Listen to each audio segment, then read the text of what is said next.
Всем привет и добро пожаловать на мою любимую кухню. Друзья, где мы всегда с вами готовим все полезно, вкусно, быстро, дешево и красиво. Сегодня мы с вами будем делать морковный тортик. Но какой тортик? Этот мой тортик можно будет кушать и диабетикам, и с людям с ожирением, и тех, кто просто следит за своим здоровьем и за своей фигурой. Ну что, давайте приступать к изготовлению этого морковного шедевра. Для того, чтобы приготовить наш морковный кексик, нам сегодня понадобится из орудий труда 2 формы для взбивания, одна для теста, вторая для крема, огнеупорная форма, в которой мы будем выпекать наш торт, миксер, маленькое полотенце, силиконовая лопатка, ну и из продуктов 400 грамм тертой моркови, 12 столовых ложек цельнозерновой овсянки, это где-то 150-200 грамм, смотрите, зависит от того, какого она размера у вас эта овсянка, 350 грамм пюре из печеной груши, 400 грамм протертого творога, у нас это называется кварк, 4 яйца, которые я разделила, 2 пойдут в тесто и 2 в крем, 2 столовые ложки растительного масла без запаха, 2 чайные ложечки разрыхлителя, цедра 1 лимона, где-то чайная ложка, немножко буквально ванилина и щепотка соли для баланса вкуса. Ну а теперь давайте готовить. В первую очередь давайте сделаем тесто. Так, давайте взобьем 2 яйца вместе с ванилином. Немножко я оставила для нашего крема. Добавляем сюда же разрыхлитель. И теперь все это взбиваем.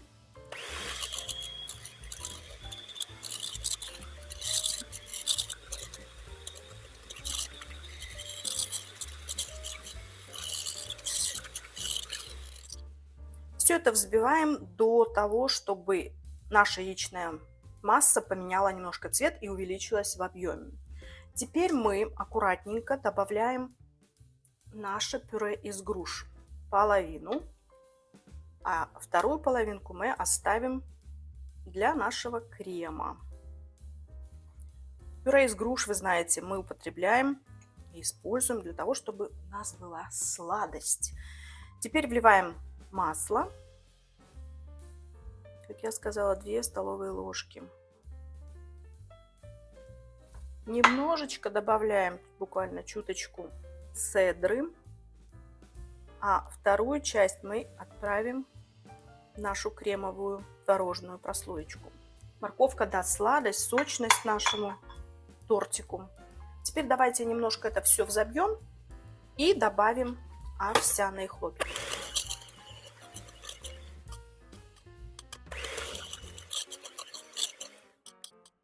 Вот так на данном этапе выглядит наше тесто.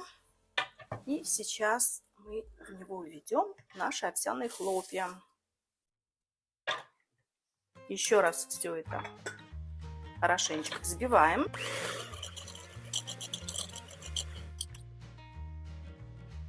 И наше тесто готово. Вот такое оно у нас консистенции, видите, густое. Все как нам и нужно. Теперь мы отставляем тесто в сторонку и приступаем к приготовлению нашей вкусной творожной начинки. Мы с вами просто-напросто должны смешать все ингредиенты. Сначала отправляем творог. Видите, он у нас такой, как протертый. То, что нам нужно. Если у вас, к примеру, обыкновенный сухой творожок, тогда его можно взбить в блендере, и вы получите такой эффект кремообразной массы. Теперь я отправляю наш а-ля сахар, который естественный, который мы сделали из груш, которые я запекла, и потом сделала пюре. Так, Ну и, конечно же, наш ванилин для запаха, и это чудесная цедра. Запах у нас вообще великолепный сейчас за счет этих прелестей. И под конец мы выливаем 2 яйца, для того, чтобы наша творожная масса стала такой, как на чизкейк, такой, как помадка, знаете. Вот, взбиваем теперь это.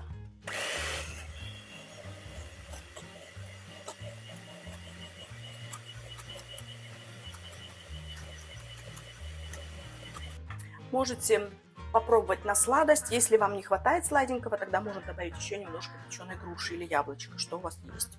Ну вот так выглядит наш крем. Отставляем наш миксер. Спасибо за то, что он нам служит. И будем собирать наш тортик.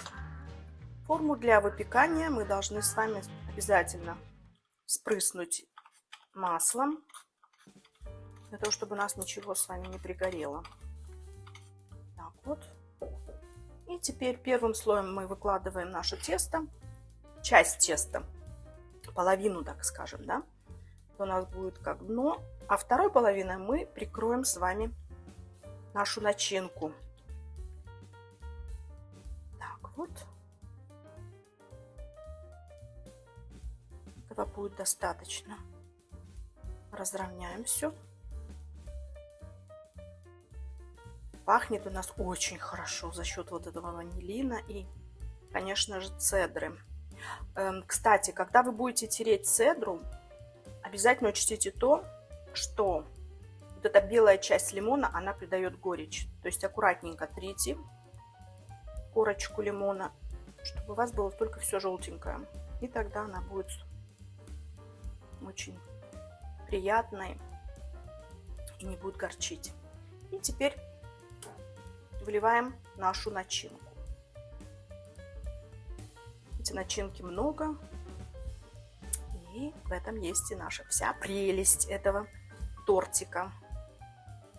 Все делается быстро, легко, видите, как все. Последний штрих. И выкладываем наш второй слой теста поверх нашей начиночки. Начинка у нас получилась немножко с крупинками за счет груши печеной. Ну, я думаю, что в этом и есть какой-то даже шарм. И вторым слоем выкладываем остатки теста. Не волнуйтесь, если у вас будет, к примеру, неравномерно укладываться это тесто поверх нашей творожной начинки. В этом даже будет тоже, опять же, какая-то прелесть. Почему? Потому что, когда мы будем разрезать наш тортик, то он в разрезе будет выглядеть, знаете, как бы волнами. Вот этот цвет оранжево-белый, и мне нравится, когда так. Так что, если где-то у нас какие-то шероховатости, то это только придаст красоту нашему тортику. Духовку мы уже разогреваем на 180 градусов. Так, и сейчас мы отправим наш будущий тортик на минут 35-40. Опять же, смотрите по вашей духовке. Вот что у нас с вами получилось. Теперь мы эту прелесть отправляем в духовку, в разогретую. И пока наш тортик будет выпекаться, я непременно вам покажу, как выглядит он в духовке. Ну и потом, конечно же, мы с вами встретимся. Смотрите, что у нас с вами получилось. Посмотрите, какая-то красота. Я не могу вам передать этот запах лимонной центры, морковки. Вот какое-то необыкновенное совершенно сочетание запахов. И посмотрите, какой он красивый у нас получился в разрезе. Вот это вот самое суфле творожное, оно будет настолько нежным, вкусным. Попробуйте, потому что я этот тортик уже пекла неоднократно. Почему? Потому что к нам сегодня в гости приезжает мой брат с 2 сыновьями. Они подростки, они профессионально почти занимаются спортом. Один младший занимается плаванием, какой-то там элитный он спортсмен, а второй старший, которому 15 лет, он занимается боксом, и тоже серьезно. И они очень даже следят за тем, что они кушают. Ну вот, и Вика им сегодня спекла вот такой вот прекрасный протеиновый полезный тортик, который они с удовольствием скушают. Он и без сахара у нас, как вы поняли, из ингредиентов, и он без муки. Он сделан на овсяных цельнозерновых хлопьях, которые великолепно подходят как на спортивном питании, так и, как я всегда говорю, для людей, которые следят за своим здоровьем и за своим весом. Спасибо, что были со мной. Экспериментируйте, пожалуйста, пеките, готовьте по моим рецептам. И поверьте мне, они все очень всегда вкусные, потому что я всегда до того, как что-либо выложить на YouTube, я всегда пробую и угощаю сначала членов своей семьи. И если им этот рецепт нравится, только после этого я его вам дарю. Спасибо, что и в этот раз вы были со мной. И до новых встреч. Всех вас очень-очень люблю. С вами была Виктория. Пока!